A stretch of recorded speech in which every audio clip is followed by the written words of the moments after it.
projects from different places in Kashmir, including Shopian, Bandipora, Baramulla, Gandarban, Kapara and Srinagar, against the killing of a Kashmiri Pandit Puran Krishan Bhatt in Shopian on Saturday.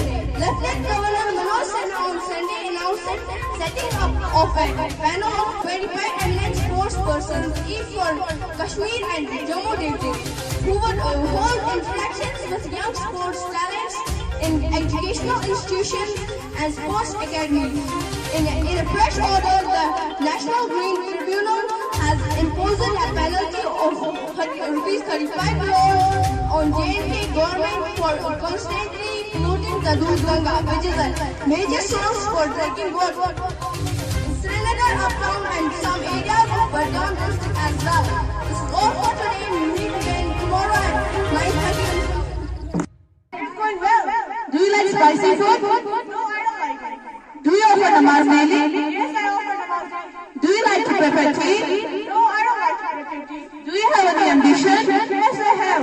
Okay, what's it? I want to become IPS officer. In which